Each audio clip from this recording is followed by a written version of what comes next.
In this video, we will demonstrate how to create a purchase order in CustomBooks.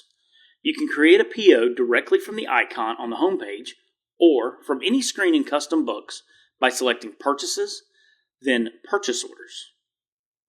Click Create and select New. Next, choose your vendor and adjust the date if necessary. Then select the items and quantities you want to order.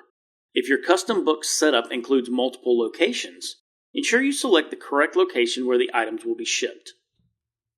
After entering all the required information, click Save.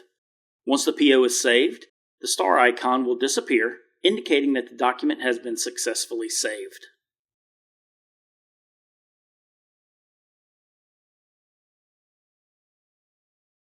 Thank you for watching. If you enjoyed this video, please check out our other videos. Make sure to like and subscribe to keep up on all the latest news on CustomBooks.